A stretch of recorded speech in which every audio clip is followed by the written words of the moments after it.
Okay, so here's an example of me swapping out the daisy top from the Mega, which I just showed, to the Jetson Nano. So this is what it looks like. We're going to snap it out and put on the other one.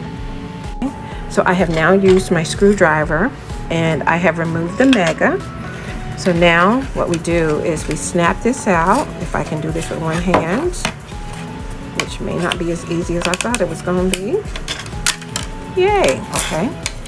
And then we snap in the Jetson Nano.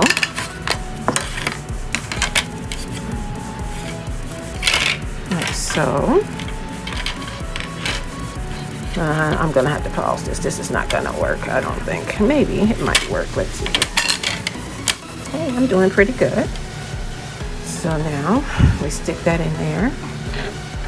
And now I mount the Jetson Nano, making sure the cords go to the outside because it would be plugged in on that side. Stay tuned. And so now we have it, easy peasy, lemon squeezy. We have now converted our robot to work with the Jetson Nano instead of the Mega.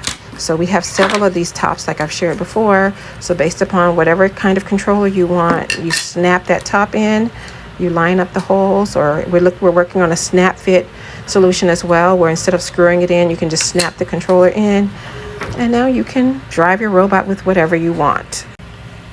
Stay STEM-tastic. Robotics for the streets, open source robotics, making it more inclusive and accessible to meet you where your needs are, from novice to expert.